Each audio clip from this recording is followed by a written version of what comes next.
This week on Storytime at the Rubus, we've got Bonnaroo organizers Cory and Tuba. We also have a very special bonus interview with Morgan from Old Crow Medicine Show. Then we've got the Prince on to tell us their thoughts on the 26th lineup.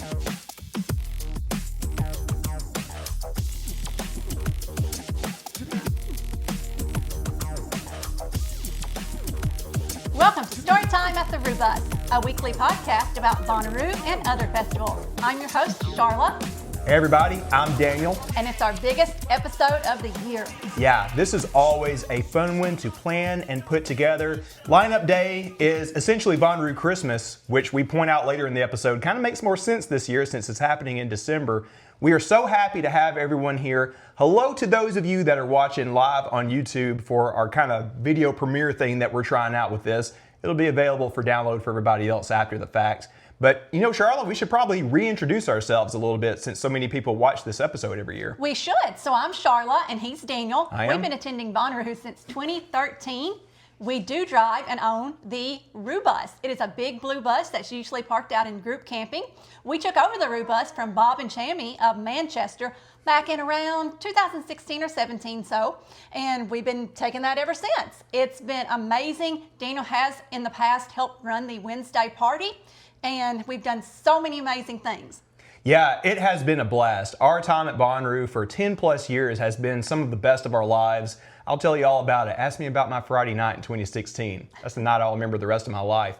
But yeah, we want to give a shout out to our buddies Andrew and Maddie, who are putting the Wednesday party together these days. We've talked with them in the past. I'm sure we'll talk with them more in the future. If you're coming to Bonnaroo for your first time, make sure you come early so you can be there. That's a great way to get your feet wet and meet a lot of people in the community. We do want to point out Bonnaroo is a community. It is not just a bunch of concerts that happen over a long weekend. There is so much happening at Bonnaroo. There's so much found family. And for those of you that are coming to your first one in 2026, we are genuinely so happy to have you there. We can't wait for you to meet everybody, take part in all of the traditions that we're going to tell you all about on this podcast if you're just now catching on with us.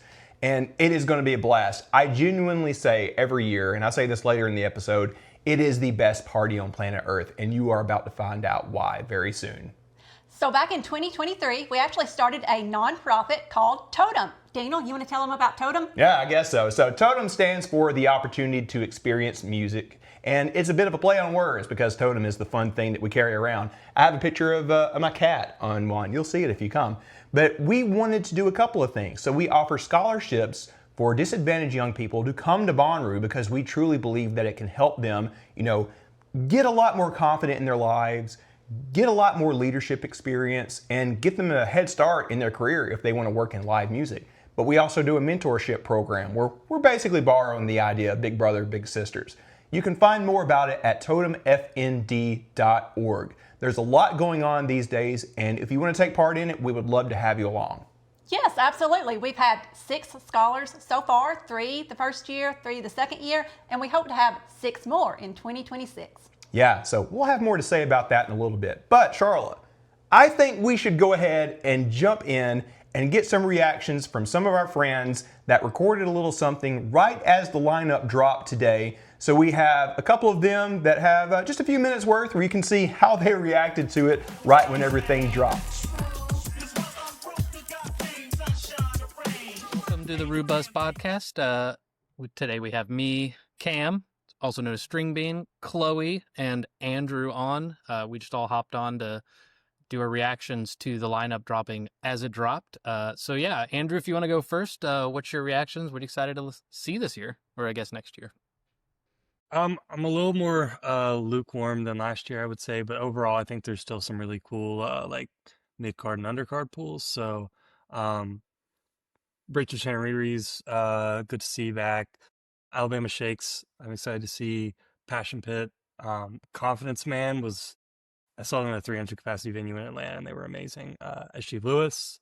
And then Kesha, I'm excited for. And then Fuckers were pretty good opening for Tame Impala. So that would pretty much be my list. But I have a stomach ache and work stuff to go do. So I'm going to go ahead and drop. So. Boo, work. I know. Boo. All right. Appreciate y'all. Yep. Bye. All right, Chloe, what tickles your fancy? What do you see? I don't know. I feel like I'm still like my eyes are just like ping ponging all over. But I feel like both Ryan and I have been manifesting Kesha on the farm for years, and our time is truly now, because not only is she on the top line for Sunday, but she's also doing the Super Jam titled The Alchemy of Pop. So my brain exploded with that. I think it exploded with Glitter, so that's going to be amazing. So excited for her. I've also never seen The Strokes, and they've been a band I've really enjoyed for a long time, so that's going to be cool. Seeing Trixie Mattel on there is a joy. Blues Traveler is going to be an awesome throwback.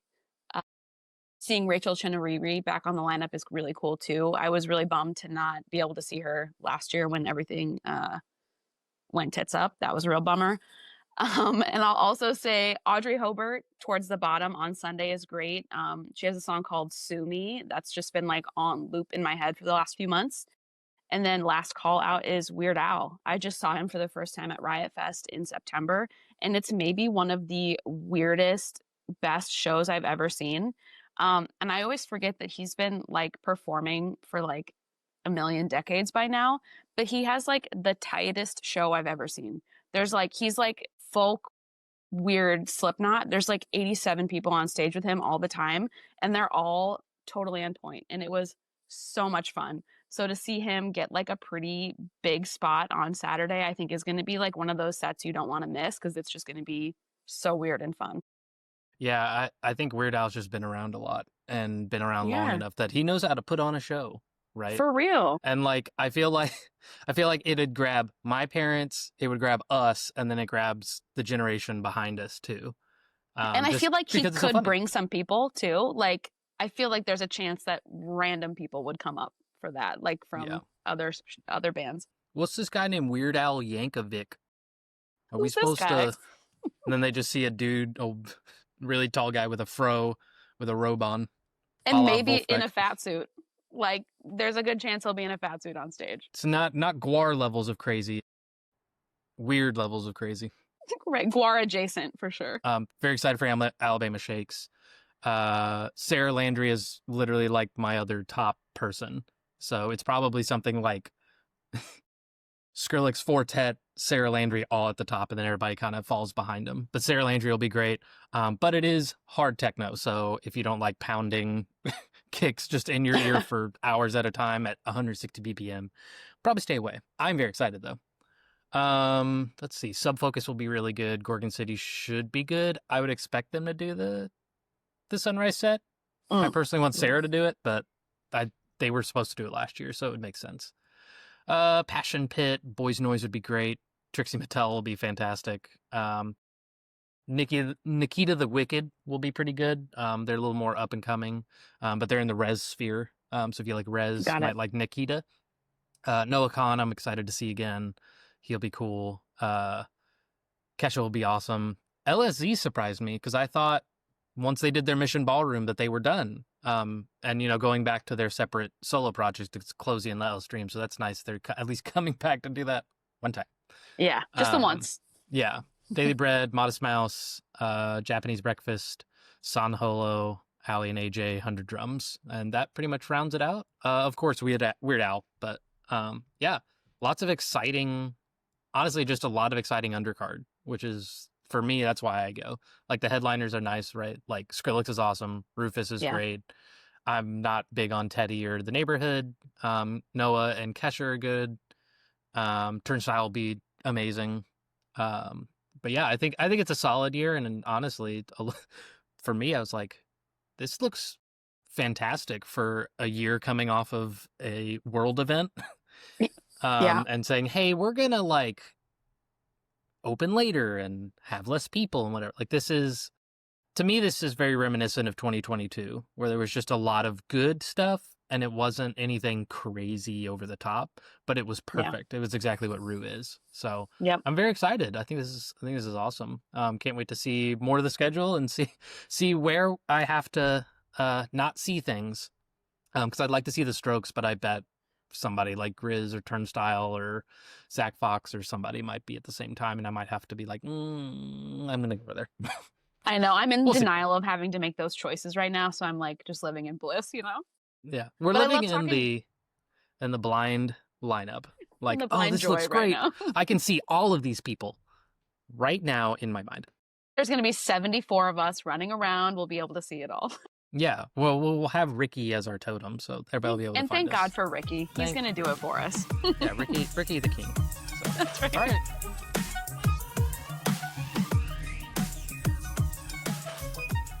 Okay, big thanks to Cam, Chloe, and Andrew. Yeah, Cam really put that together because we wanted to make sure that we have some live reactions. I'll be honest, me and Charlotte were at the office when the lineup dropped, like it did for many people.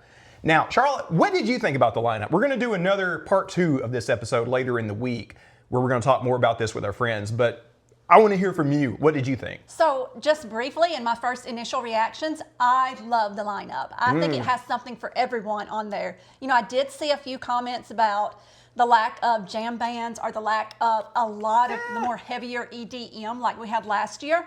But personally, I think this is one of the best lineups they've had in a really long time. Yeah, I'm pretty happy with it. I need a little bit more time to really let it sink in, but I love the fact that there is a little something for everybody, like most good Bonnaroo lineups have. I do agree, I wish there were some more jam bands. We'll talk more about that later. But man, I've been joking with people. Us elder millennials are gonna be eaten. Cause like you got the Strokes, a band I have never seen, always wanted to. You have Lil Jon. When we get low, probably at the Witch stage, you are gonna see Bonnaroo just crunk. That is gonna be amazing. Kesha is a name that I have seen a lot. People have wanted her on the farm for a very long time. You got Wolf Mother, a great band from the mid-2000s. Very good band on the Hangover soundtrack. We love those movies. One of the undercard acts that I haven't seen a lot of people mention yet, it's Blues Traveler. Yeah, a lot of people mentioned that today. Chloe was just talking about I that. have not even thought about Blues Traveler in years and years and years. I honestly did not even know they were still together. That guy's mutton chops are here to save us. Yeah, I'm very happy about that too. But there's a lot more for it to really sink in for me. We're going to talk more about that towards the end of the week. We're going to have kind of a part 2 of this episode. We're going to have a lot of our friends and representatives from every corner of the Bonnaroo community on to really go into a deep dive on this. Now, speaking of a deep dive, I know one reason many of you are here. We do have on some of the people that put Bonnaroo together. So quick introduction to these guys. Cory has turned into a good friend of ours. He does a lot of the marketing, but he's a little too modest. He does so much for Bonnaroo. He wears so many different hats, doing so many different things for us in the community and for the event. But also we have Tuba as his nickname. You'll learn about him in a moment. He's kind of one of the head honchos that put a lot of these festivals together. So we were very thankful to have him on as well this week. And we did get a little bit of tea and info from them this week, right? Yes, we did. You'll have to watch. Yeah, so we're gonna go ahead and jump into that and we will be back with much more. Let's go.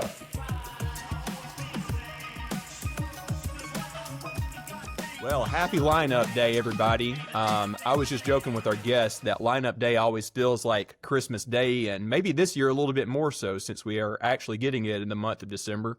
So for new listeners, I'm going to get you boys to introduce yourselves because this is always our biggest episode of the year. There will be a couple of people that won't know you as well. So I'm going to get both of you to tell us what you do for Bonnaroo. I'm Cory. I handle all the marketing for Bonnaroo. He's underselling My name's- himself. He wears many hats. Exactly.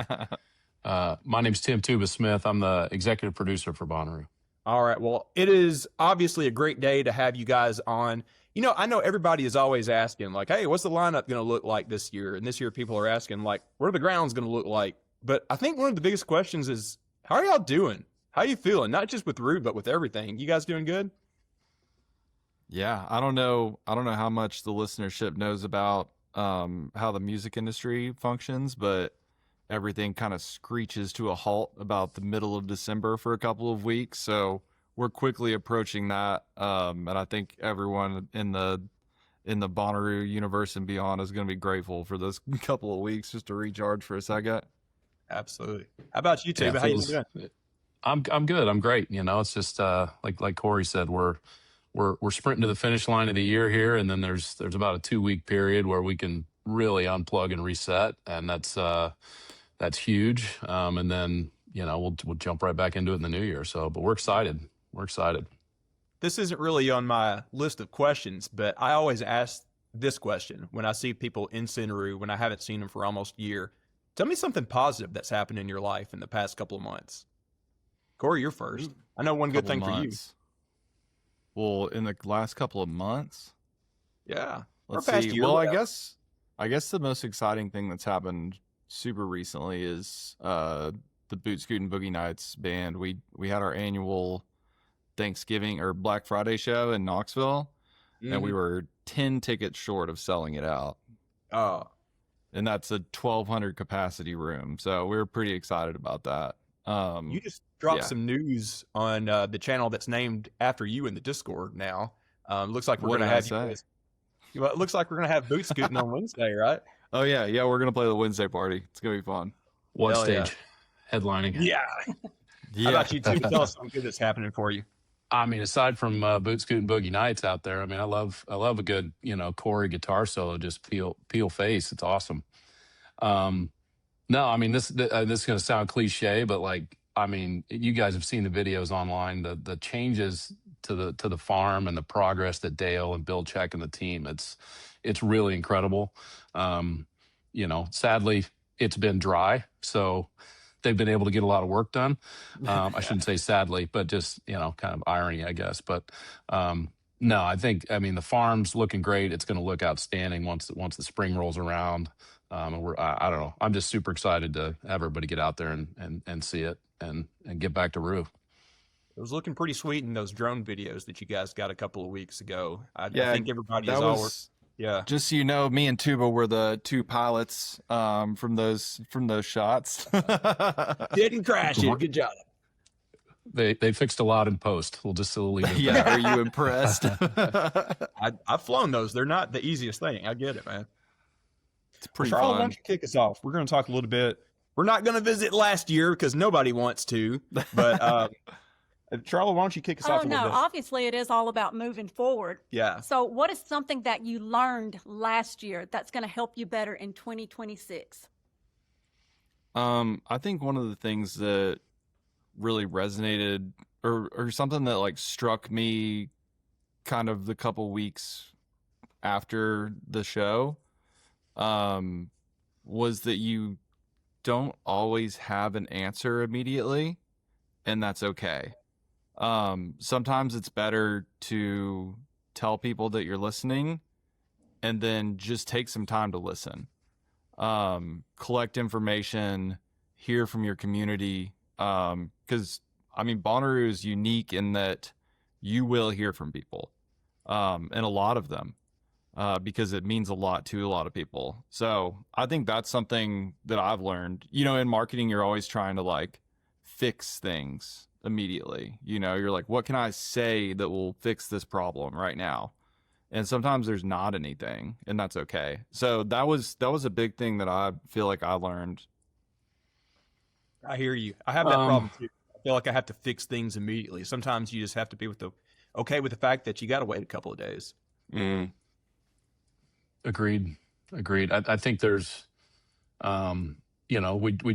learn, we're constantly learning, regardless of what happened last year. We learn every single year, new ways to do things, better ways to do things, trying to find improvements, to improve the fan experience. I think, last year, wettest spring in Central Tennessee in 85 years. Yeah. We've had wet Bonnaroos before, obviously, but like that was something else. And then, again, I know we're not trying to relitigate last year, but I think the learning from that was just what that looks like. I think one that's been a hot button issue that I've seen in a couple of the comments and chats is just, what happens with our staff and our volunteers that are out in the campgrounds when we have weather or when something like this happens.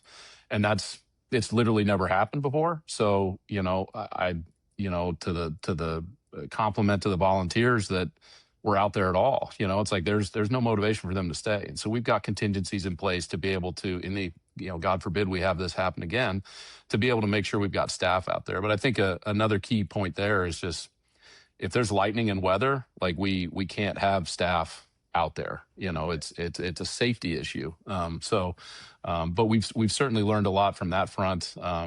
Certainly we learned a lot of, we already kind of knew some of the areas that may be a little bit susceptible, but now we've definitely got a really dialed plan. I think you guys are seeing that from the aerials and everything else. You'll see it when you get out there, of really what we've really tried to reinforce with the event site. So Yeah. And Tuba, you hit on a point I want to reiterate, talking about the volunteers. We saw it out there in the group plaza. There were a good number of people that were sticking it out, even though there weren't any more shows to see. They were there making sure that they were helping their fellow Ruvian out of there safely. And man, those are some true Rue people, man. I want to see them all again and shake their hand. They were amazing. Shout outs. Cory, you were talking about marketing stuff. I think Charlotte had one for you. So you Hit me. did mention, you will hear from Bonnaroo people. I mean, they're very loud on the internet. So Are we? with Bonnaroo having such a dedicated fan base and a dedicated community base, how do you really preserve the Bonnaroo brand voice, or how do you really preserve, the Bonnaroo brand while also having that authentic fan culture? Yeah. I mean, I think a big strength of mine coming onto this team is that I have a long history with the festival. I've been going since 2011, started working on it a few years after that. So I've been able to live it, and I've seen how it's changed over that time. And then I worked with all the people that started it for the first part of my career. So I kind of know all the lore and been exposed to that. And it's kind of like you guys do in group. It's like you sit around, you tell the stories, you share, what your experience is and what your old coworkers have told you. And that's just kind of how it's been with, the team that works on the marketing for the show now. But I think it's also about like finding how the voice evolves over the years and having more fun in this age of the internet. I'm pretty sure that when the festival started, they were selling tickets on the phone. So it wasn't really a thing.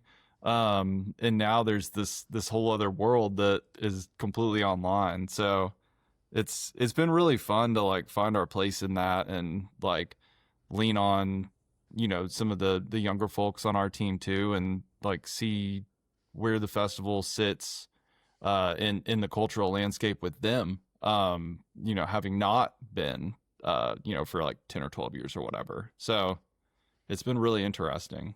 I imagine it's got to be a tough tightrope to walk. Me and Charlotte have to deal with this at our day job sometimes, because for you guys, you're trying to serve like a number of masters, all the way from like Gen X down to like an 18-year-old. It's got to be tough to find the right voice that can speak to each of them. It's impossible, I think.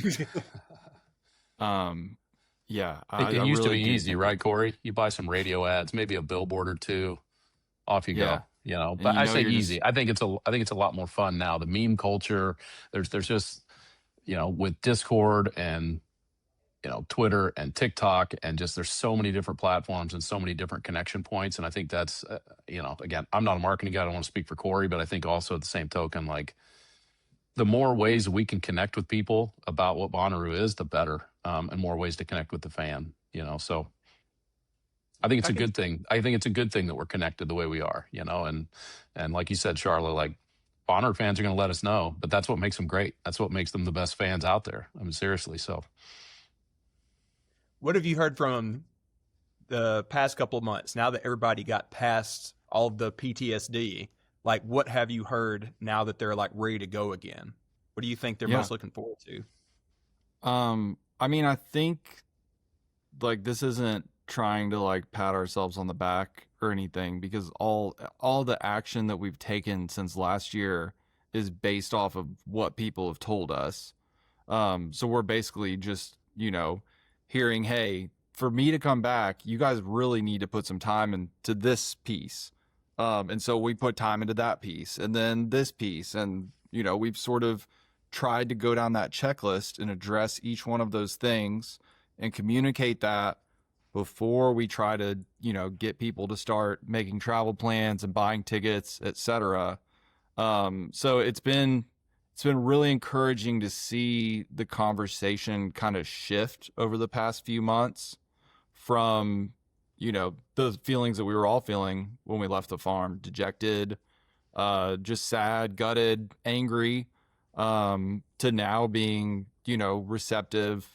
It feels like there's faith in the brand and those of us that are, working on some of these projects. And I think people feel like the right steps are being taken, and that's what we've been trying to do. Mm-hmm.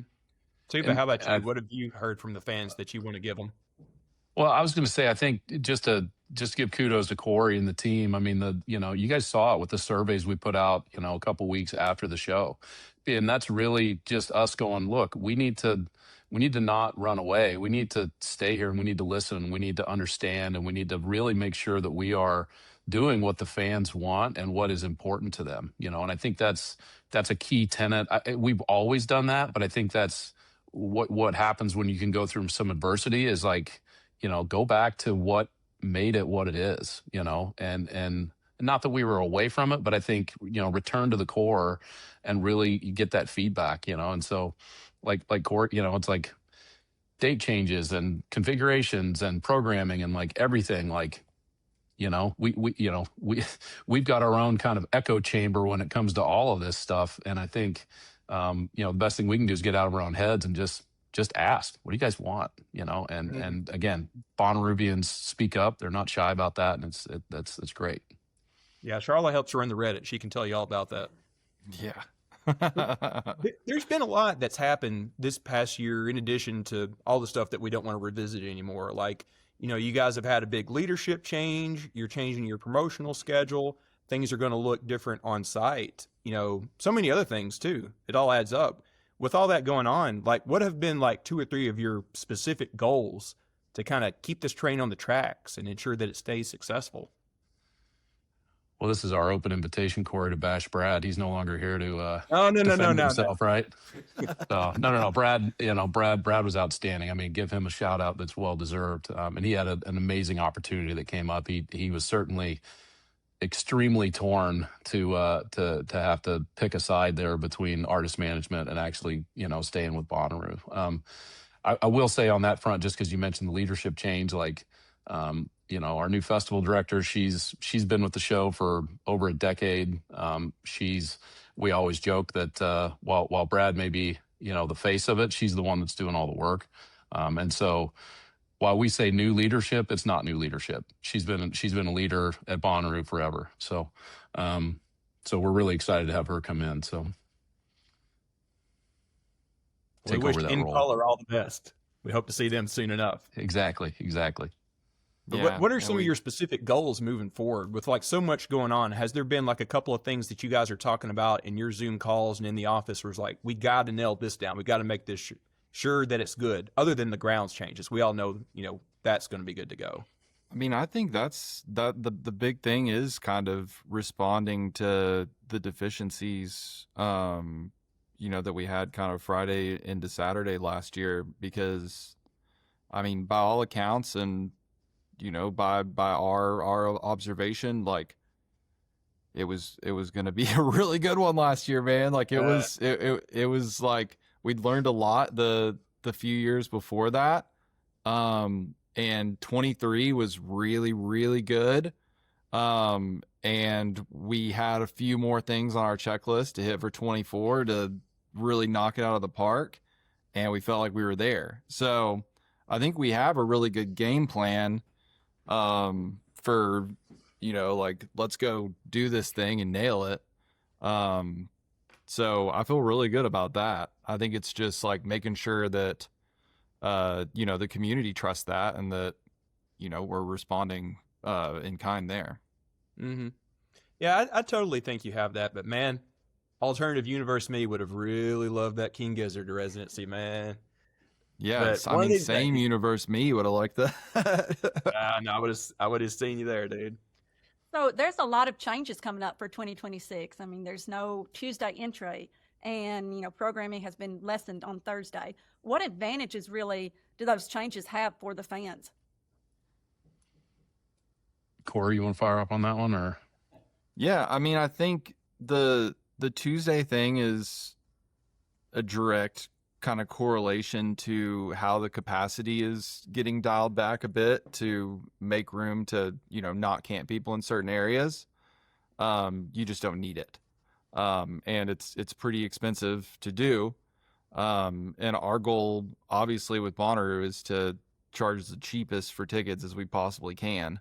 I think, still you look across the camping festival landscape and you see the value there.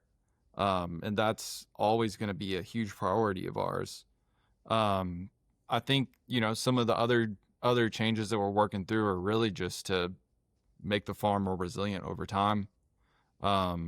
And just make it more able to function in all weather environments, to the extent that that's even possible on this planet. But yeah, I think that's kind of where our heads are at. So there's a couple of things that I think might impact, the fan experience a little bit. So like having one less day of entry, do you guys anticipate that that's going to back traffic up any at all? I know that was kind of a hot topic locally, 4 or 5 years ago or whatever. I mean, I think great question on the traffic. That's one thing that at least when I came in and started working with the event in 2018 and 2019 is, you guys remember on a big year, it's like 8, 12, 14 hours to get from the back of the line to your campsite. And I'm just like, guys, this is not acceptable. And they're like, well, this is how we do it. And I'm like, I mean, we've increased the sizes of the tolls. We've added roadways in there. We lost the highway gate. And so that was one that really, on a volume wise that we had to make up for, which I think we did. And so I think we've made great leaps and bounds on that. Like Cory said, the number of cars that came in on the Tuesday is pretty much what we've reduced the capacity by. It's not totally 1-to-1, but it's pretty close. And like he said, the costing of having those tolls active and up is not insignificant. So I don't think I would think it would be a minimal traffic impact, but I do think we're, as always, we're going to be learning, we're going to be watching it, and probably overcorrect to make sure that we're trying to keep that down. But at the same token, like they're out in the universe at a certain point, like a bunch of people just show up, but I don't know why. There's a bunch of trends that we've seen that it's like I don't know why this happens, but it seems to happen every year. So let's see what we can do to correct and fix it and try to. I feel like there's some weird stuff that happens. Like everybody leaves the Walmart at once. When that Buc-ee's gets done up in Murfreesboro, there's going to be a crowd coming from it. That's going to be like a must stop once that thing is done, man. Yeah. There was another thing I want to ask you about too. Some eagle-eyed fans caught that you were changing up the Bonnaroo map this year. So I felt like this was a pretty drastic change, actually. You're moving that tent, which for those that may not remember, that's the one that's in front of the big merch tent. That is going to go in front of the what stage. So I'm curious how the decision for that came about. And I know it provides you a lot of advantages in the back of the house, but how is that going to impact the fan experience in the front of the house? Tuba, I think that you probably best answer that. Yeah, I mean, I think the move there is just the tents have a limited capacity, and it's the talent team does an amazing job of programming those with some really frankly artists that are bigger than what the tents are, and so I think what we're going to have with utilizing the what stage field is it's going to be more accessible and more open for more people to enjoy those, because the trees that are along right in front, I mean those little baby trees that we've grown, that's one of the pluses and minuses of this is the trees grow. And so if you think about, if you're on the, whatever that is, 4th Avenue, if you're on the west side of 4th Avenue, you can't see anything, even the video screen we have out there, because all the trees are in the way. This tent doesn't have that same problem because you can spill out of the tent. So it's literally just a space management thing to try to make that tent more acceptable or accessible to more fans. Mm-hmm. That's a good point about the trees, because once those things get big enough, you're inevitably going to have some wooks climbing it to try to get a better view. I think it's a balance too. Like we'll have to get the scheduling right, obviously, and I keep telling people like the sign poles are still in the ground. So if it sucks for some reason, we can pivot back. It's not a big deal. But yeah, kind of like Tuba said, I've seen a lot of shows where you're kind of, 100 feet or so back from the tent where the crowd just starts to thin out and you kind of land right in that roadway. And so you're constantly having to kind of do this move. People are walking through. That happens to me all the time out there. Yeah. Yeah, and then not to mention the whole back of house thing where basically everyone has to go like out through outer route to get to the behind the stage area. Obviously, not an ideal situation, not something you would usually encounter at a festival, but so yeah, I think it's going to be a pretty big come up, just to be able to spread some stuff out a little bit. Have you thought I any think about the what? other, Oh, go ahead, Tuba. I'm sorry. I was going to say one other thing just on the production side is the other stage is not quiet. And it's largely aimed right at that tent. And so if you have somebody who wants to pull out an acoustic guitar while the other stage is going off, like that's going to be rough. And like Cory just alluded to too, like we've got a lot more bus and semi flavored bands that are at that tent that aren't van and trailer bands anymore. And so trying to get that equipment and that gear, frankly, on that roadway right in front of the arch, that's just not a safety thing that we're real happy with. So, but like Cory said, we're going to give it a shot. It's going to be great. And then if not, we'll move back. No, you guys have got good points that we didn't consider. The thing about the other making a lot of racket is a good point. You just brought back a flashback for me. I was watching King Gizzard in that tent, and they were playing some slower songs in the middle of their set, and Disclosure was just like blaring over it from the other side of that. I remember that. Yeah. What I was going to ask though is, have you guys thought of any options about what you might put where that tent was? Because that would be a big hole in the map if there weren't anything there. Have you got some ideas so far? We're workshopping it for sure. I think we've looked at some options to be able to that VIP grove that was there in the middle, to kind of shift that around a little bit, and frankly give more of that space back to the GA fans, because those premium tickets, we gave them some great shade with those trees right there between the arch and that tent pad. But it's no, we're still. The answer is no. We're still working on what's going to go there, but. All right, That's so you heard current, that, everybody. current idea. Your ideas on Discord. Tuba has promised more shade. I thought it was okay. Now I'm going to give you something. In the one day that we did have in Cinderoo last year, I thought that the shade was on point. You could tell you guys had put a lot of thought and time into that. Even like the brand stuff, like that Coke tent, not that kind of Coke, Coca-Cola. They had a lot of shade over there, which was much appreciated. So I think y'all are on point. There's just only one day for people to notice it last time. You guys are clearly in a good direction on that. One last thing I want to ask you about the experience in Cinderoo, the UFO stage. So Cory, you've been pretty vocal, telling people that was going to happen already. Everybody knows that the big UFO thing from Where in the Woods is going to move over there. What's that going to look like? Are you going to add anything to that experience? And what might you put in Where in the Woods to replace that on a more chill level?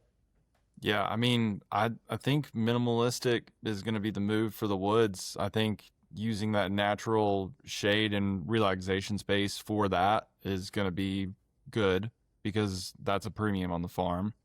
And I think that where the UFO is going to be situated now opens it up as a space where we can offer it up to artists if they want to do something later in the night, where in the past we've not had a place to do that because of the capacity concerns in the woods, and just everything else being booked solid.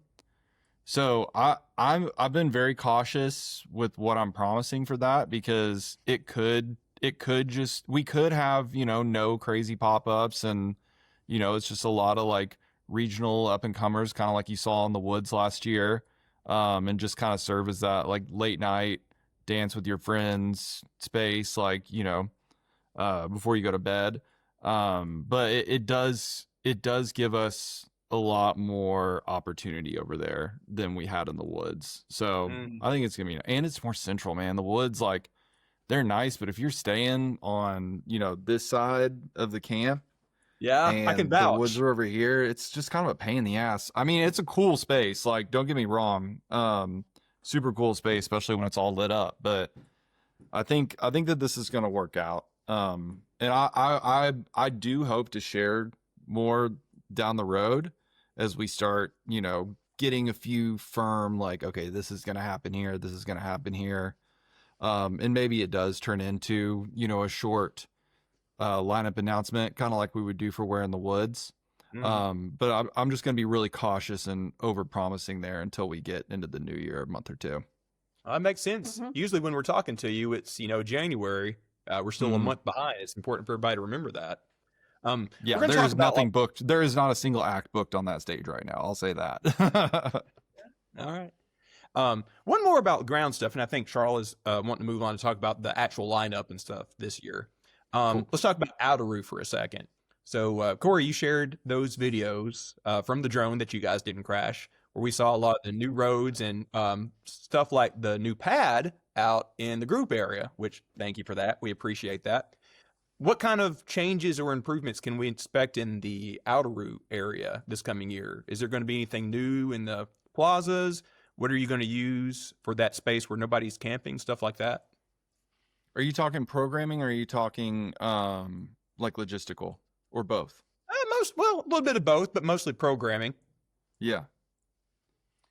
Well, I can knock out the boring logistics first, and then Cory can give the programming side. So, yeah, I mean, there's, we're installing about 5.5 miles of new roadway out on the farm, and so that's really going to help us, in a wet year, get people closer to some sort of finished surface, and make that ingress and egress better. Those pads that you guys pointed out. That was one of the issues that came up last year, as it was just perpetually raining, was it becomes very difficult for us to service those plazas, whether that's garbage or restrooms or, we can't get a heavy truck in some of those places. And so that was one that's literally never been a problem before. And that was, and so we're like, we need to correct for that and make sure we're more robust there. Also some of the stuff that you guys may not see is back of house where our staff camp. That was the area that I would argue is probably one of the hardest hit on site. I saw some pictures. It wasn't pretty.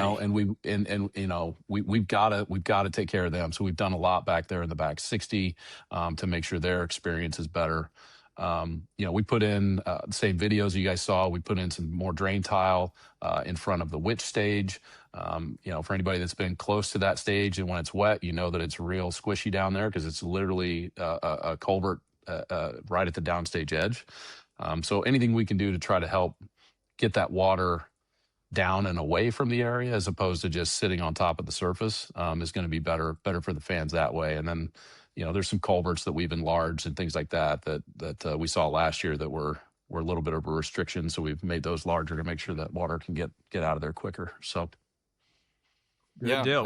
We can tell, I was gonna say, like, just trying to give a little bit more information to like how the campgrounds will lay out. When I was looking at kind of the areas of the most concern when I was out on the farm recently, they're more linear. Like, they're not necessarily big square chunks.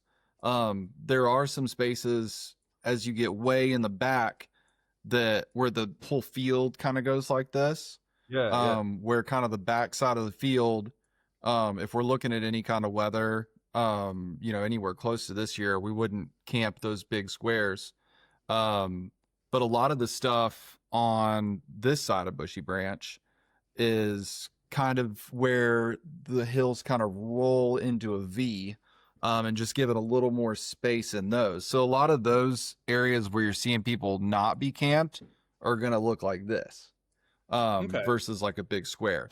So I don't know, when we were kind of first talking about it, I was picturing like these big blocks that were going to be, squares where you could go rip Frisbee or something. Yeah, I did too. But I was going to dibs on it for a football game.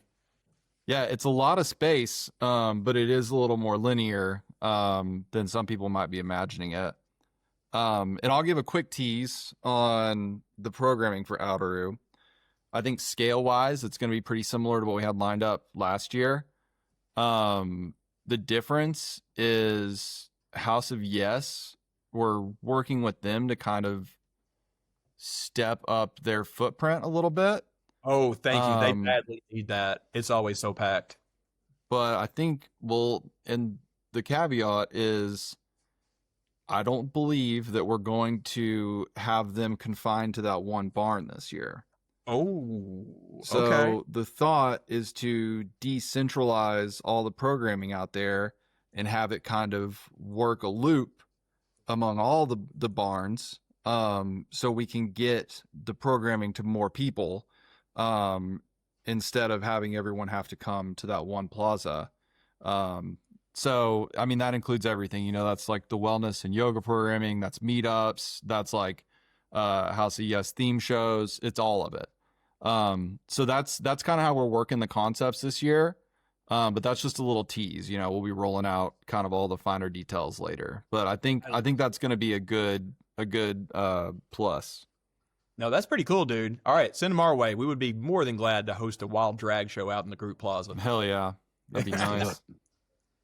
All right, so let's talk about the lineup this year a little bit. I think you had one, Charlotte. Yeah, so I guess my question is more for you, Tuba.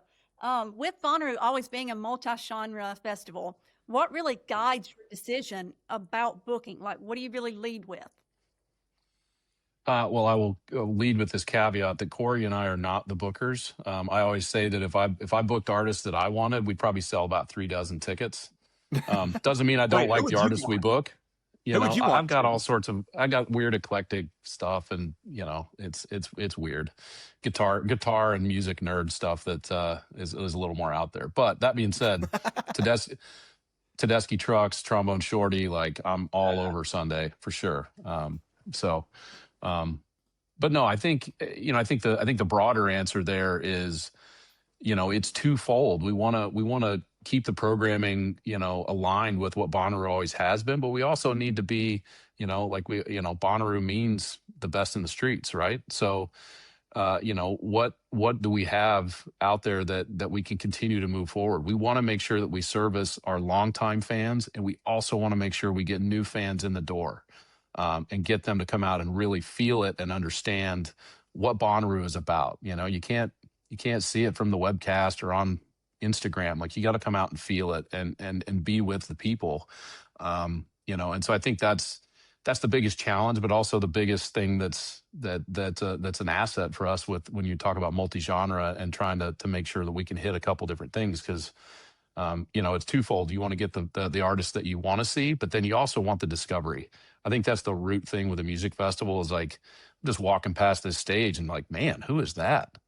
Oh, this guy named Cory Smith playing guitar. I'm gonna go check that out.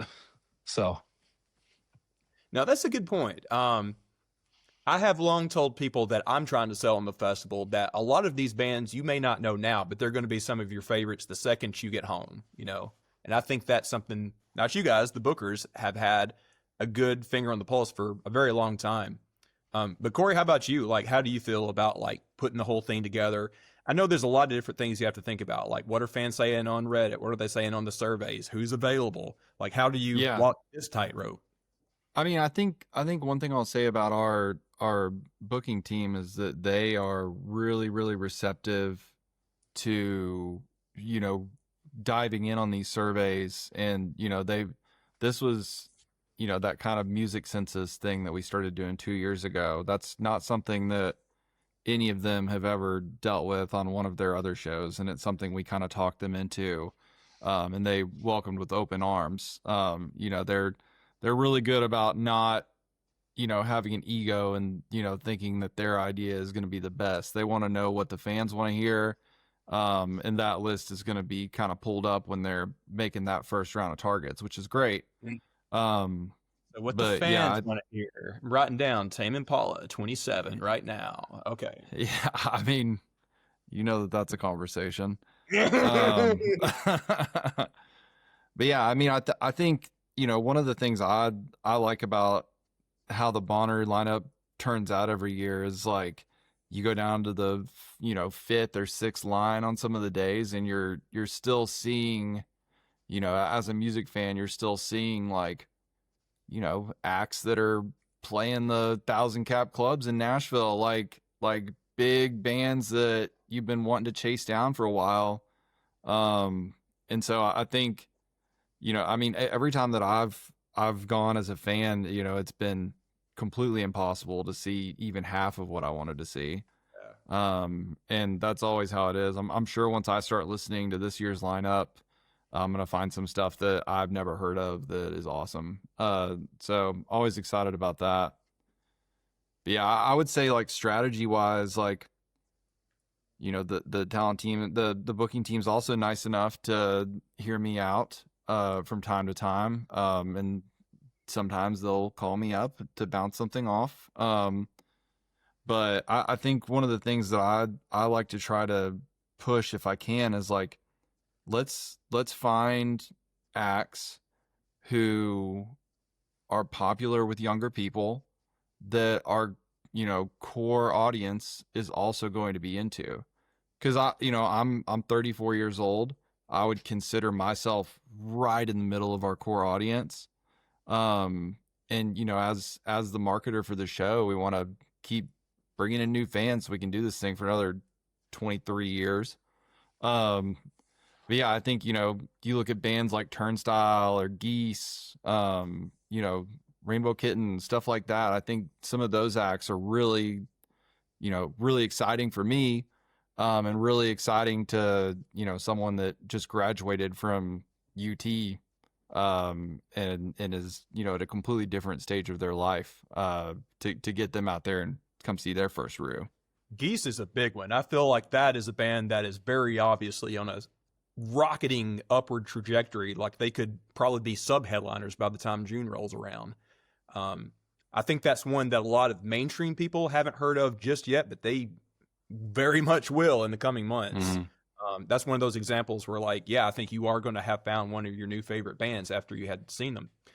So we do have two. We call those, as I say, we call those green bananas. We want to book them when they're green bananas, and they ripen, you know, by the time they come to the show. So it's, we love that.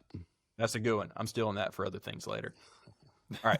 So two other things, we'll let you guys go. So we'll rip one of the tougher Band-Aids off first. One thing that I had seen that I felt like was a valid critique after the lineup had come out was like, man, we're kind of starving for some jam bands here. We've got, you know, Tedeschi's Trucks and like one or two others. But, you know, obviously this isn't the same Bonnaroo that it was from like 2002 to 2009. But like, how does equaling genres out play into things? Are we at a point now where we're just like lucky to get any jam band, or is that something that's going to rotate back? It just depends on who's available. You know, I would venture to say with where we ended up on jam this year, there were probably a couple additional conversations that didn't result in them getting confirmed to play the show. I mean, you see my wall back here, like, I know what you like. I'm very much in that camp myself. Yeah, I think, you know, you got Tedeschi Trucks, you got Mountain Grass Unit. Obviously those are, you know, you got Blues Traveler. Like, there's some stuff out there. But I definitely, I would agree that we're a little light on jam this year. I'd say that. Okay. Well, okay. Good to hear you guys say that. No offense, booking team. No, we love them. We love them. They do a great job. The other one, let's talk about the Thursday thing with Skrillex. So, you know, this is one of the big changes for this year. I'm just curious, how is that going to look? Obviously, we're moving everything to the What. Are the other names that are under him on the poster also going to be at the What? Yes. Okay, sweet. So how is that going to look? Are we still looking at doing like a Wookiee opening ceremonies along with that show? Or is it just going to be those couple openers and Skrillex and that's it? I think it's going to play out kind of like a normal show, like a show that you would go see like at a stadium or an arena. We're going to have some extras out there to kind of make it feel like a party, and, you know, add to the weirdness a bit. Weird? No, never. But I think, you know, you got the one thing about kind of how we communicate with the community is it's ongoing, right? So we've been talking about this Thursday party since, you know, a month after like July last year. So I think the initial thought for that was, well, we're downsizing that day. You know, we'll probably have kind of a middle-sized act.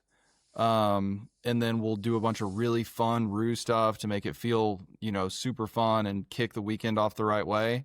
And then next thing you know, we got Skrillex.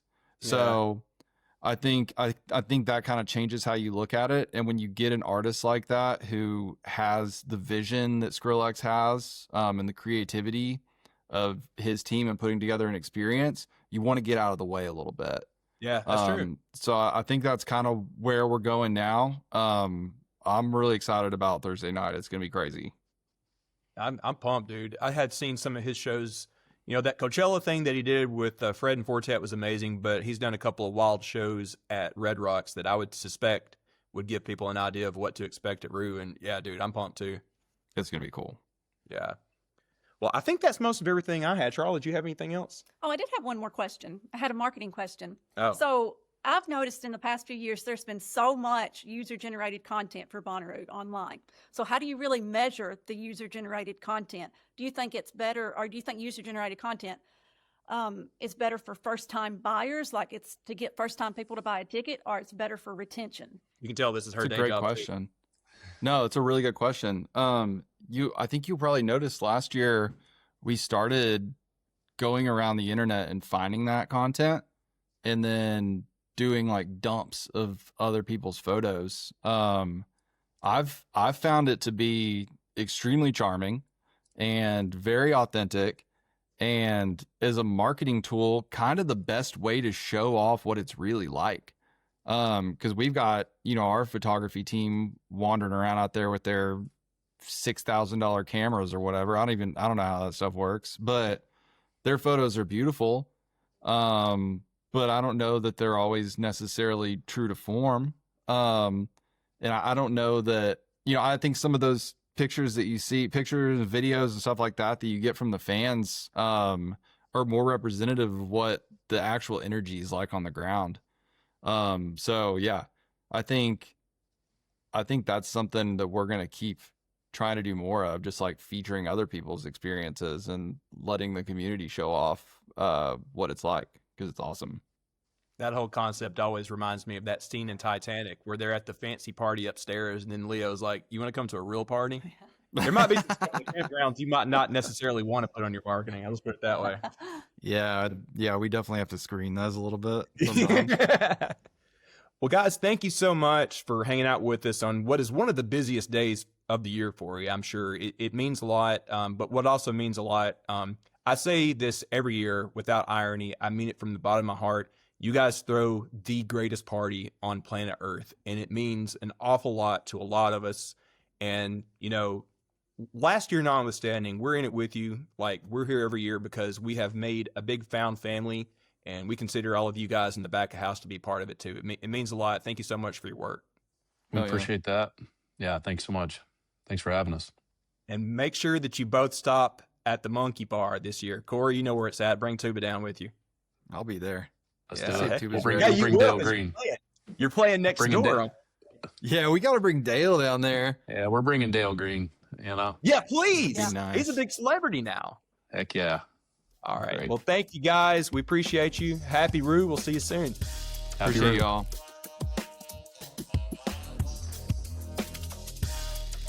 All right, big thanks to Tuba and Cory for coming on the show today. Yeah, seriously, guys, I know today is one of the busiest days of the year for them, so it was a big deal for us to get about 45 minutes of their time and learn a lot more about what's going on and why they have made some of the decisions they have, right? Right, exactly. And we did get some good information. Yeah, one thing that I had to think a lot about is moving that tent over to the wet field, which, man, it's kind of like weird for me because now, if you think about it, this tent is the only OG tent left in Centeroo that hasn't had big changes, because we used to have the other tent. Now, of course, that's the other stage. So now that tent is moving over to the wet field.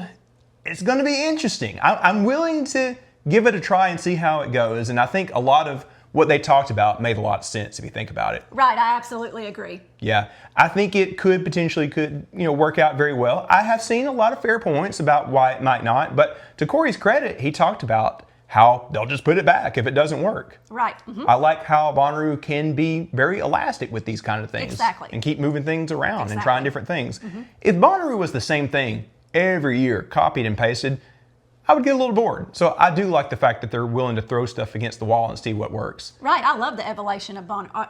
Evolution. Evolution, elevation. It is pretty elevated if you think about it. Evolution of Bonnaroo. Yeah. Excuse me. Another thing that I thought was really cool is Plaza Entertainment is going to potentially rotate through Outeroo. I think that is super, super amazing. That's a good because idea. in the past, it's always been, oh, I can't go see House of Yes because I'm camped so far away and it's just so tiny and I can't get in there. Or I can't go, to this plaza way over here. I don't even know. I can't go that far because it's just such a far walk, and I'm trying to see this band in Centeroo at the moment. So I love the rotating aspect, and I love that. Yeah, I think that's a great idea that, honestly, I never thought about. I'm glad we got creative people thinking about these things. Right. And yeah, House of Yes, it's been a little cramped over there because, it's the middle of June, it's the middle of Pride Month, so it makes sense that people want to go check that out. So it has been a little overcrowded in their barn the past couple of years. So I'm very happy to see that some of their programming may be coming to us at the Group Plaza and to other plazas where it's, easier for people to actually see, All right, now, we do have a bit of a surprise guest that we didn't necessarily advertise for this episode. I'm not even going to say his name, but he is a person very important to Bonnaroo, and we wanted to have a quick check-in with him. You'll see who I'm talking about in just a second. You guys, we cannot let this lineup episode go by without talking to the man that I feel is part of the soul of Bonnaroo. It is the man with the horns and the clock. It's Mondo. How's it going, brother? Hey, how are you doing, Daniel? I am doing absolutely great. Today is kind of like our Christmas morning. Hell It's yeah. our excitement. It's a chance for us to talk about how horrible the lineup is, and then we end up going and everybody goes, wow, this lineup is great. We love every minute of it. So that's what I'm, today's all about. I've heard a lot of complaints. I've heard a lot of praises, but you know what? Overall, I think it's a doable lineup. It's good. You have to remember what we're coming back from. We hit our head up against the wall last year with all the flooding and everything. So they took a step back. We knew it was going to be a little bit different. Let's give them a chance. Let's see. Plus, we have other stages still to come. So what do you think of the lineup? I'll ask you first, and then I'll. Boy. Well, that's a good question. So I had to take a long time to let it simmer in. We're going to talk about this on the next episode. We're going to do a panel. You're going to be on it, by the way. I want to get more from you then. But yeah, I feel like this is a pretty darn good one. I don't think it's the best ever. I don't think that's a hot take. But I think for my taste, I give it like a B+. There is a lot there for us elder millennials, I feel like. That's kind of been what I've been saying to a lot of people today. Like, you got the Strokes, you got Kesha, you got Wolf Mother, you got Little John. It is going to be a blast when we get low on the farm. I don't know if you thought about that. Yeah, that's true. Yeah. To the walls. Yeah, but there is going to be a ton of stuff for people our age. So I'm very happy with it for that reason. I would like to see some more jam bands. I think there's a lot of people that have that position today. But overall, I can't complain. I looked at it at what I'm going to be doing Friday and Saturday, and those days are packed for me. Right. Friday, I think it's going to be one of my biggest days. I agree with you. Throw Blues Traveler in there. Well, they've been on the phone before and they were really good. And we have a little bit of surprises too. Trixie Mattel, wondering what, he, she, whatever you want to call her, is going to bring to that performance is going to be absolutely amazing. Flip Turn's back. You might know a little something about Flip Turn, A little bit. Yeah. Very excited to have them. I'm really glad that they went with some acts that aren't necessarily huge, but will be crowd pleasers. The number one thing is we have music back on the farm. There was a point last year where everybody was upset. We might not have this anymore. You know what? Let's just relax. Let's enjoy what we have. We've got good people coming back. We've got the Roo Bus coming back. Hopefully I will be there. That is the number one plan right now, and I'm doing everything to get back on the farm. So meeting all you guys once again and the newbies, that's going to be my headliner this year. That's the number one thing. Let's knock it out of the park. Let's radiate positivity. Let's stop with the negative comments, and let's remember that this is Bonnaroo and magic happens on the farm. Absolutely. This is why I wanted you on this episode, man. Like, we all joke, there's that meme like, oh, the lineup is the friends we made along the way, or we go for the community. You are one of those people, man. We love you to death. You listen, I've got some homework for you. we have got to get your tail in gear so we can have you on the farm. We got to get you in good shape because I need you rocking the horns and out there partying with everybody, man. Yes, I've been putting in the work. I've been losing a little weight. Don't want to say how much, but I have lost a little bit of weight.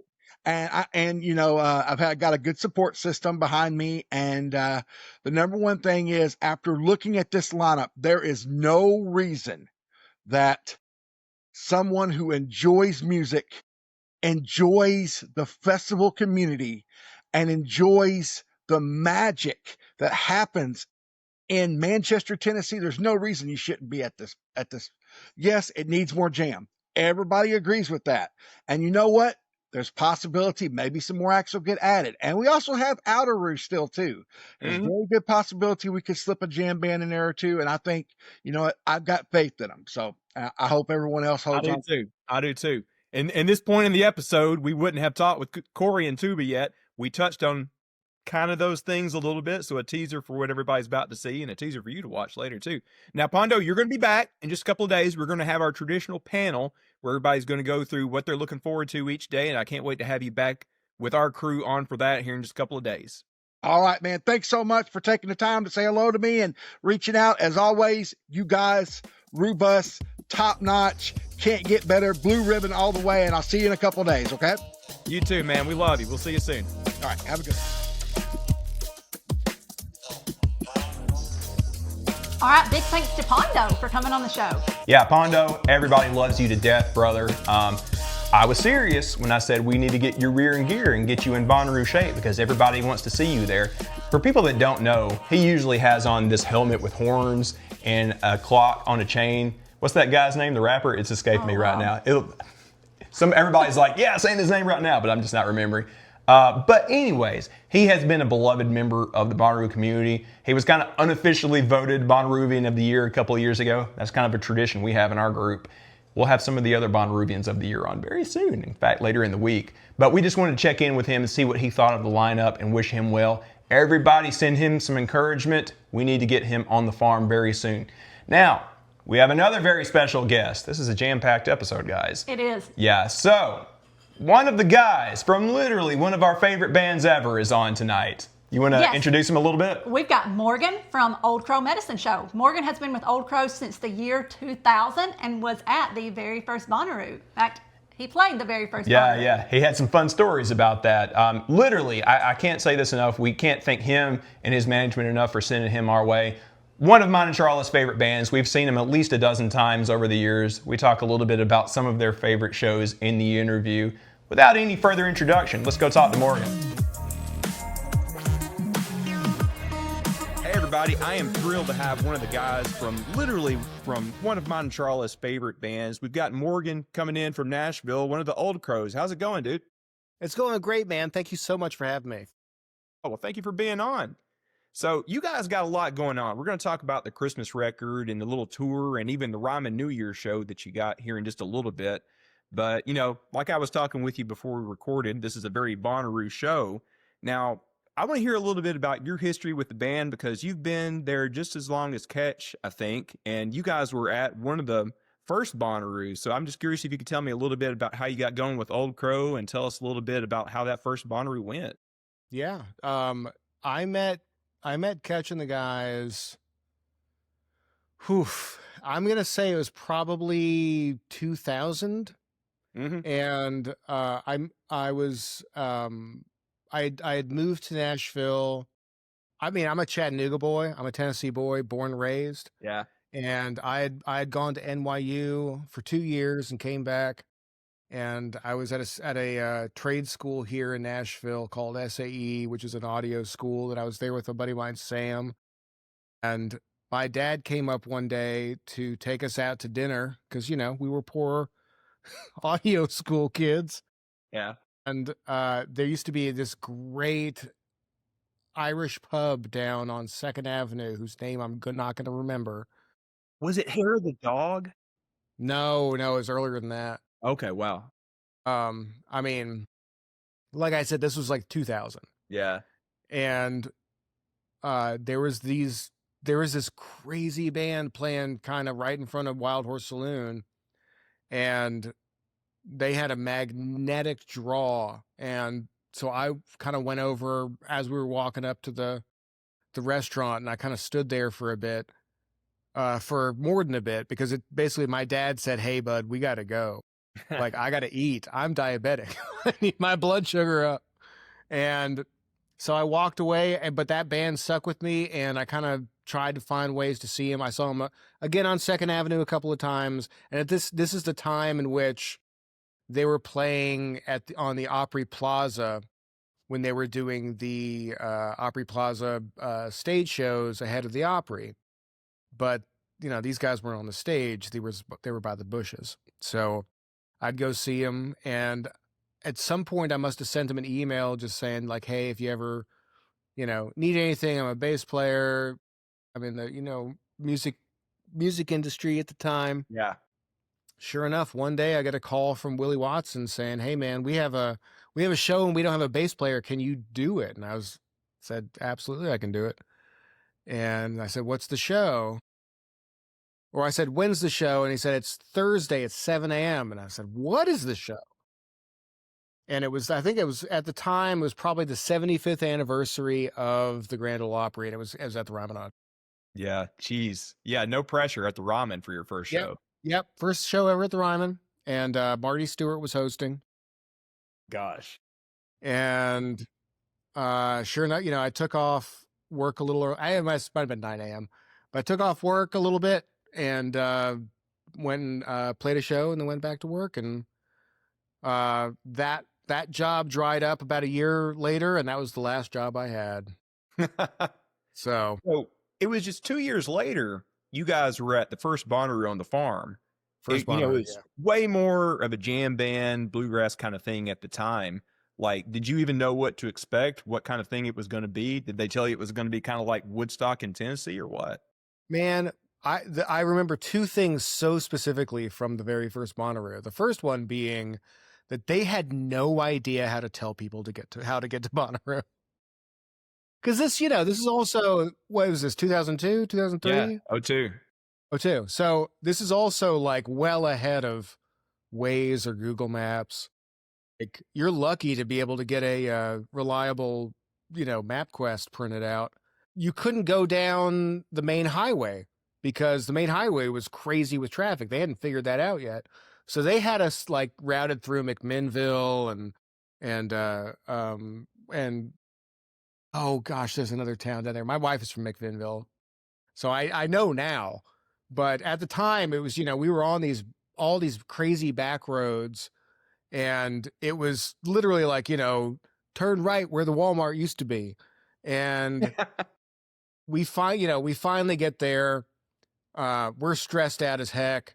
And yeah, it's first year of Bonnaroo. So probably, we show up, and there's a double wide trailer that we can get into. And, we do our little sound check as the best we can.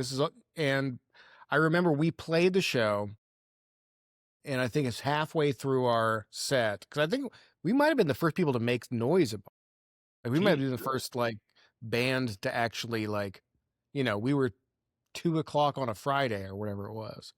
And Dirty Dozen Brass Band starts up one stage over from us about halfway through our set. And I've actually got I looked it up because they recorded that show. There was video of that show. I have the set of our very first show, which is Back crazy. in the day, they would give out CDs. Now, to you kids that, are younger, those are those big shows. Yeah. But they would give out CDs of a lot of the performances. And I think you guys were on a handful of those. I'm glad to report it's a better situation over there these days. I think it was 2018. You guys were on the Witch stage over there. We were at that show. That was a fun one. Okay. And it's a much more ironed out situation now. They have you artists come in the back over there in front of the Home Depot, and they hook you up. And the traffic, all of us, is a lot better too. You don't have to wait much more than 2 hours most of the time. Thank God. Well, I also remember, it was for a long time, you couldn't even bring buses on it. Oh, well. So there was definitely a couple years where we would park over behind where the Starbucks is at that Holiday Inn, maybe. Yeah, the conference center is back there. Yeah. Yeah. And then you'd ferry over in a van uh, Jeez. to a like an artist village with no shade. Yeah. I remember there was one year. It was last year. I think that. So actually, our very first record, OCMS, the cover photo there is from us getting off stage at Bonnaroo. I did not know that. That's amazing. And Danny Clinch was the house photographer. So Danny took that photo. He took a bunch of photos of us at that time. But yeah, that's us sweaty getting off stage at Bonnaroo. That's so cool, dude.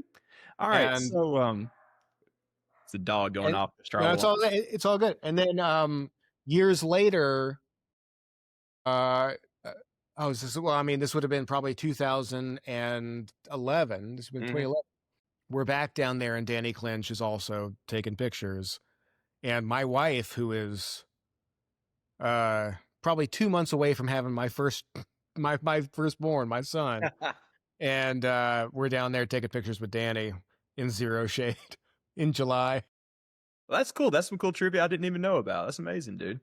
So we did have some questions from some of our friends that are on our Discord online all the time and at our group camp at Bonnaroo. You guys are one of our favorites, so they had a couple of things for you. Our buddy JB, just down the road from me in the Nashville area, his question was, if you could curate an Americana Super Jam at Bonnaroo, what bands or artists would you want to join you? Man, you kind of did that with the Grand Ole Opry that was on the farm a little bit. That was pretty cool. You know, we loved doing the Opry at Bonnaroo. That was such a great way to connect Nashville to Manchester. And we were able to have a lot of great people on those. I think we did it for 2 or 3 years. That was such a lovely, I wish we could do that again. I mean, anytime Bonnaroo wants to have the Opry back at in Manchester, we'll wheel out the red carpet. It's a natural fit. Like, it's a good way to show off the Tennessee area and some historic stuff.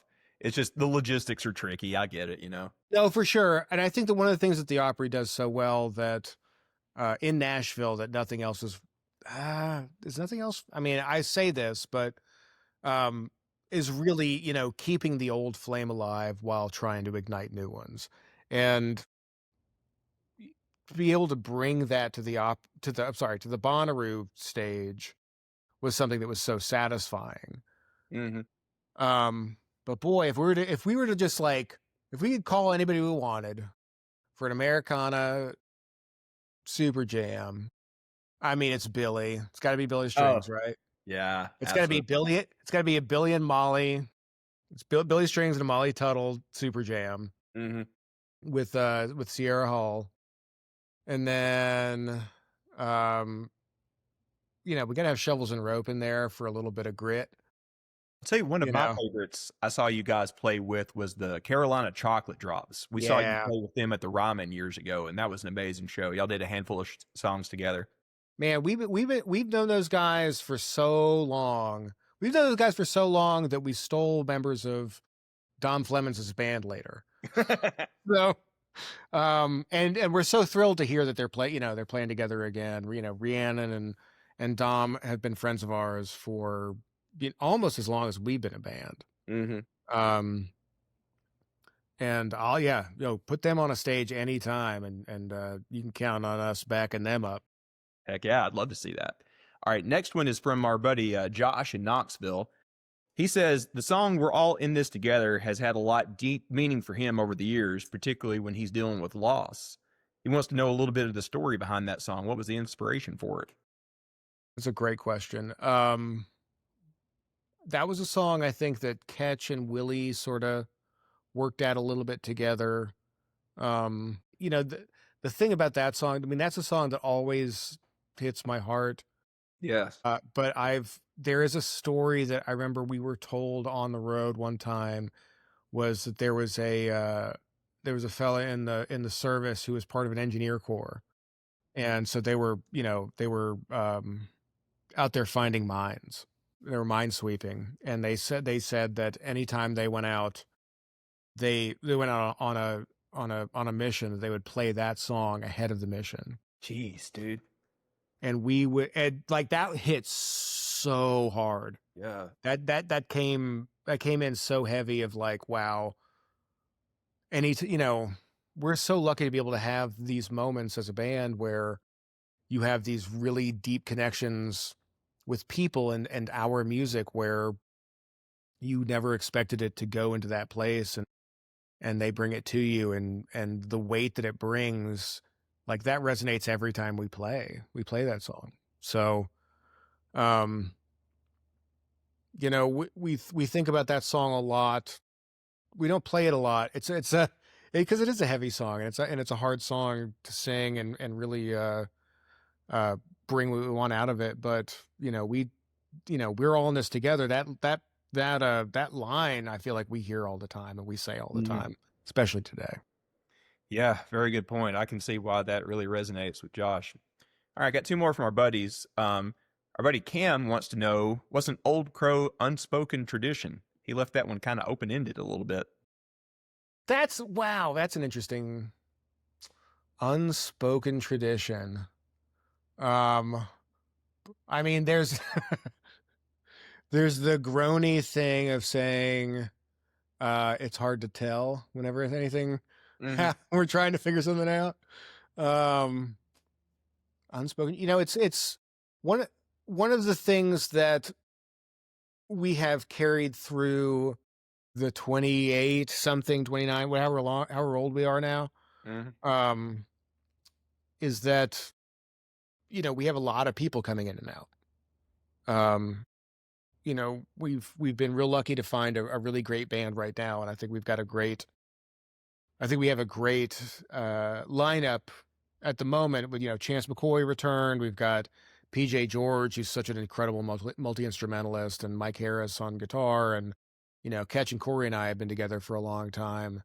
I think that tradition is the thing that happens when you're not thinking about it, that it's just something you keep doing and doing and doing.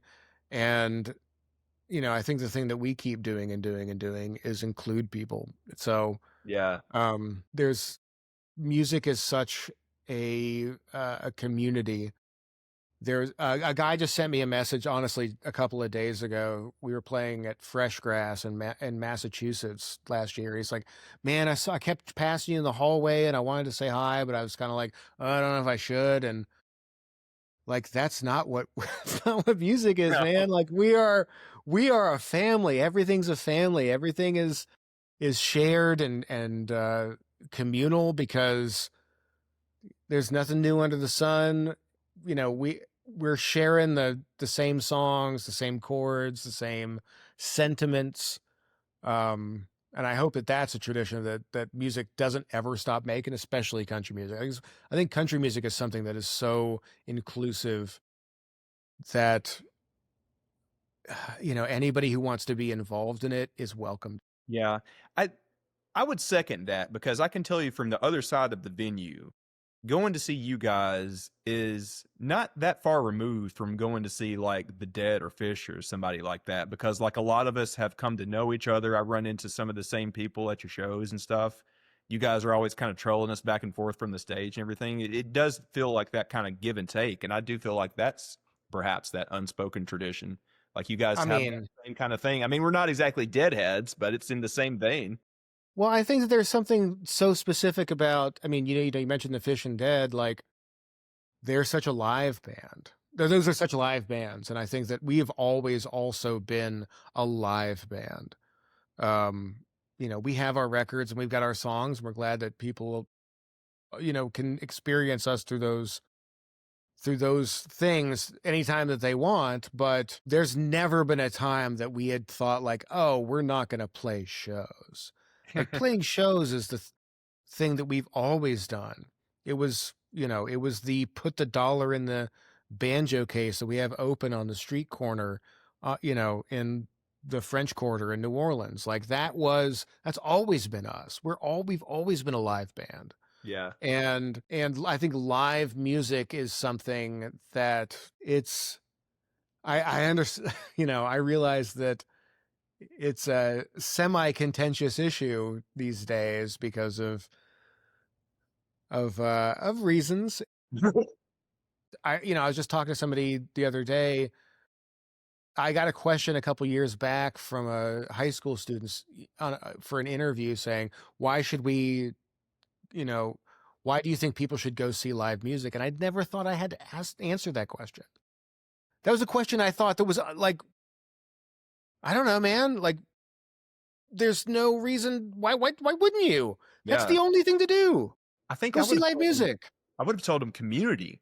That's a lot of what we do with our nonprofit and stuff. But like once you get knee deep in this stuff, you make lifelong friends. And one of the cool things for me about like the whole Bonnaroo community is like I can go to any town in North America and I know somebody there. I got somebody to go have a beer with, I'm Yeah. sure it's the same for you guys going all over the place playing. For sure. I mean, being able to continue to do this long as we've been able to do it. We're in Fayetteville, Arkansas in 2 days.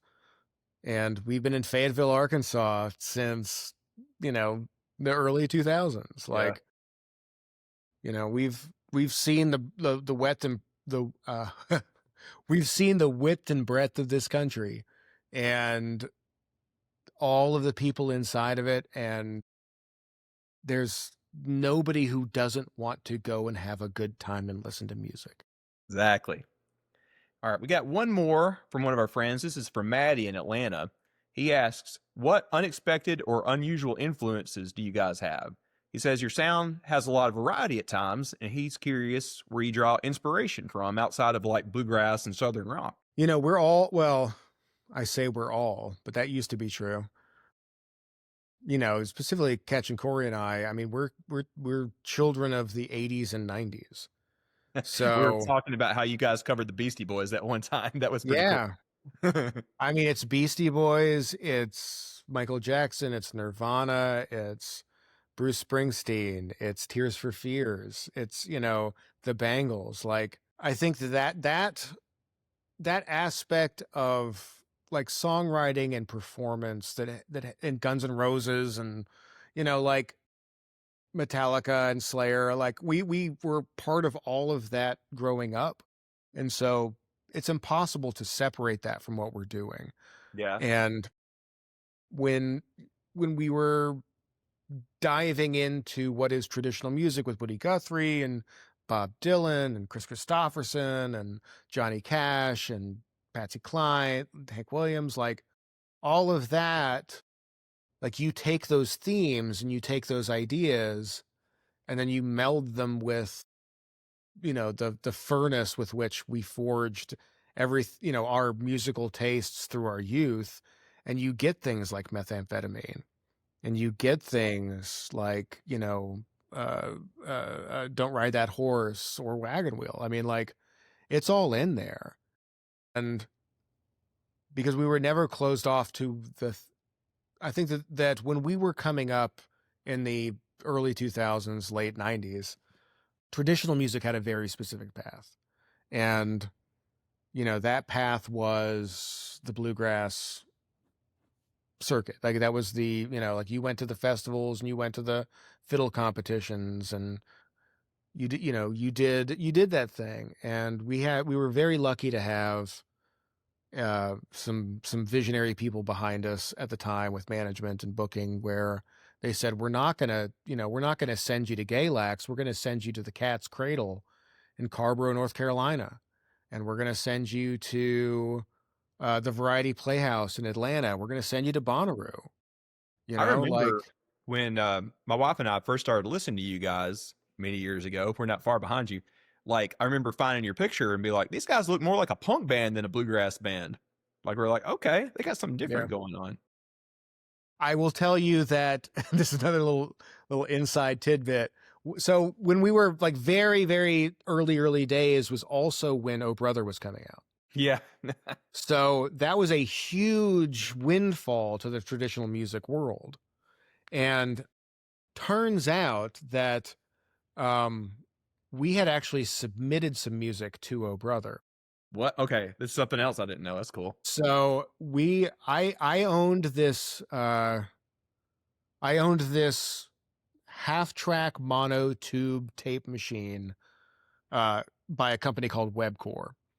And we had recorded about 5 songs in our living room from the house we lived on Dickerson Road, that we released as an EP called the Webcore Sessions. We literally hung the built-in microphone from the ceiling with duct tape, and we played and we recorded on tape, and we played around it, and we put it out because it was fun. It sounded old. It sounded like the kind of music that we were listening to at the time, and it felt super authentic, and it was authentic because it was not that dissimilar from the way that those original records were recorded. And somebody got a hold of that, and they took it to the committee that was deciding the bands that were going to be on the Oh Brother Where Are They soundtrack. Right. It's like T-Bone Burnett and those guys, right? Yeah, T-Bone and this guy Deb Cornett, and our eventual manager Norm Parento was also there.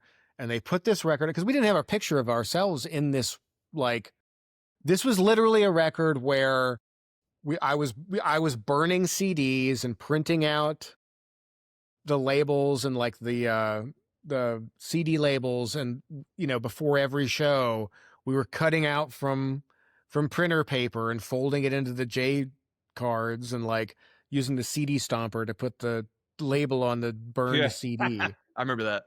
Yeah. So that was the reality of our situation at the time. And so this very record rolled across their desk, and they listened to it, and they thought, well, we kind of want this to be a little more vibrant. We don't want like all these old guys on this album.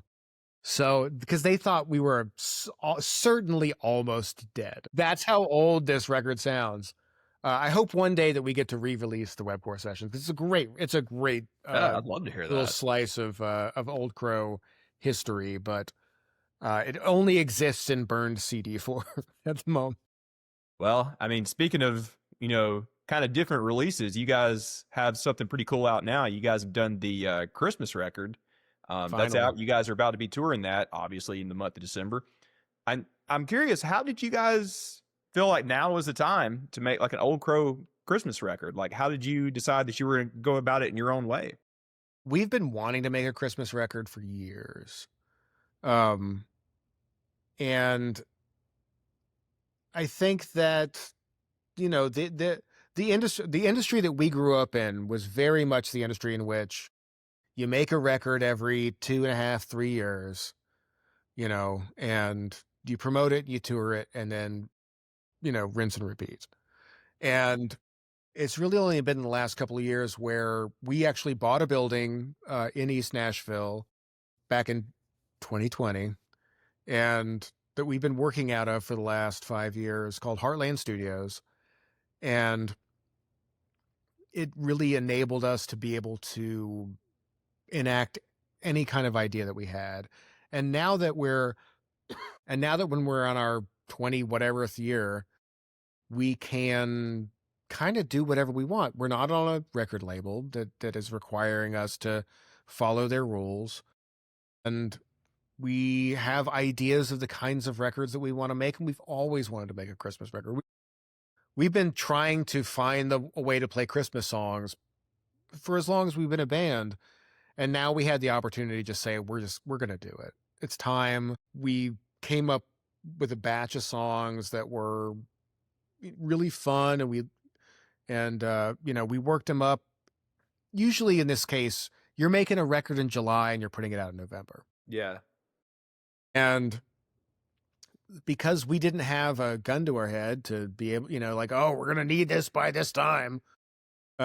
We actually made it in November of 2024. We started recording it during Christmas time because we had the tree up, we had lights up, we were in Christmas hats, like everybody was in the spirit. And so we were able to craft this record over the course of the next several months where like, this is just a fun record that we wanted to make. And we knew it wasn't going to come out until November of 2025 or wherever, and so there was no pressure on it, and nobody was, beating our door down saying, we're going to need this right now.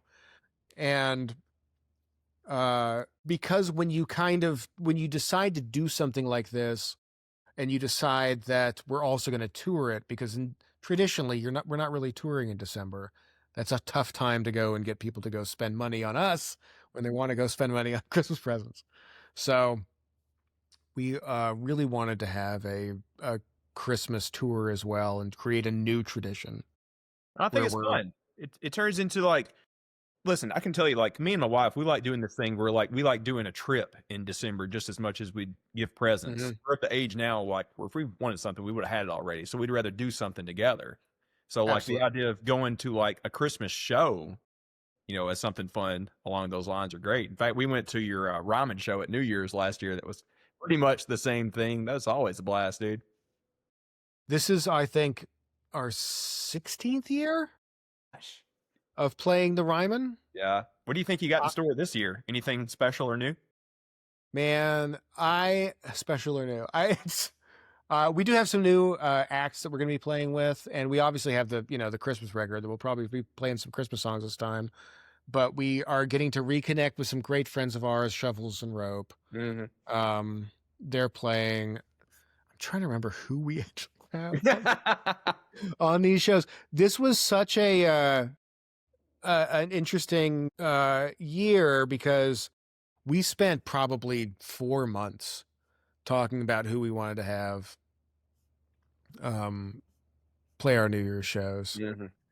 And hang on, I want to see if this has got to be on the. We had a blast last year. We got to go to the one that actually was on December 31st into the New Year. I love that bit where you guys, like, just a minute or two before midnight, we're talking about who you're going to miss, what you were thankful for. Oh, yeah. Special night, man. You know, I think we think about that every year. It's a privilege to be able to have played with as many people as we've played with over the years. And you know, for it's funny to think about now, even though it was so heartbreaking at the time. For several years there, we were in direct competition. I mean direct competition with John Prine at the Opry House for New Year's. Like, we would call, like, "Hey, Margot, do you want to come and play our show?" "Oh, sorry, I'm playing with John." "Okay, cool. Sierra, what are you doing?" "I'm playing with John." "Hey, Billy, I'm playing with John."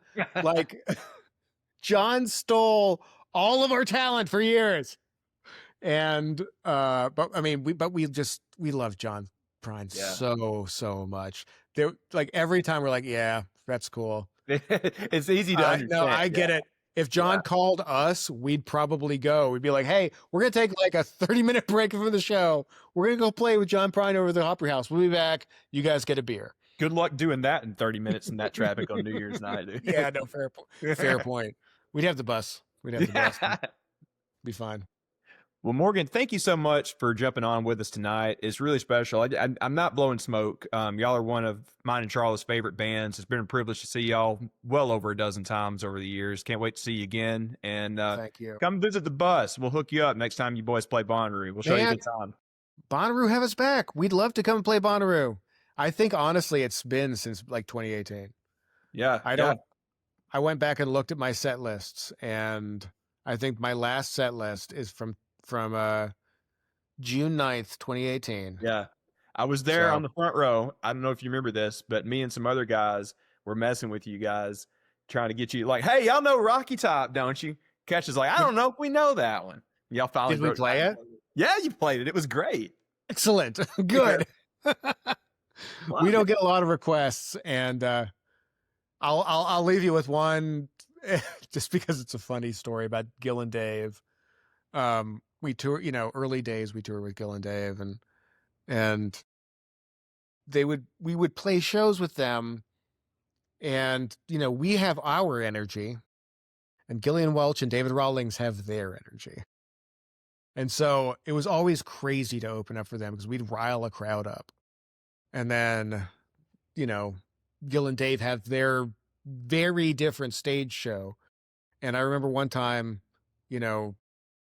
the crowd was so excited, to see Gil and Dave, and they were just shouting songs the whole night. I remember Dave just saying, like, "Hey guys, we'd love to play everything you want, but you don't know how to pace a show."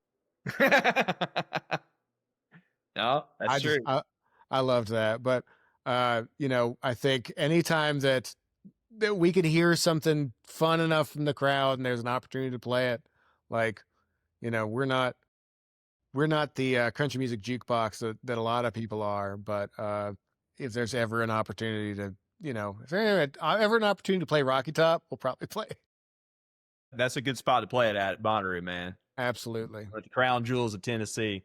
But Morgan, speaking of Crown Jewels, you guys are too, man. We can't wait to see you down the road. Good luck with the Christmas record and this little December tour. Hope you guys have a blast.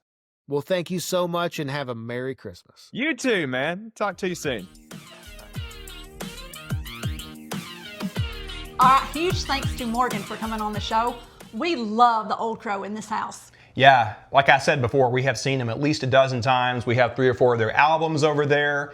They are literally one of the best. They have, thank you, Ricky. There goes Ricky the cat, by the way, if you saw him in frame. They have been to Bonnaroo a number of times, and I loved hearing that story about how the album cover was shot at Bonnaroo. I never knew that. I did not know that either. And that's, oh my gosh, that's amazing. That like blew my mind when he said that. How did we not know that?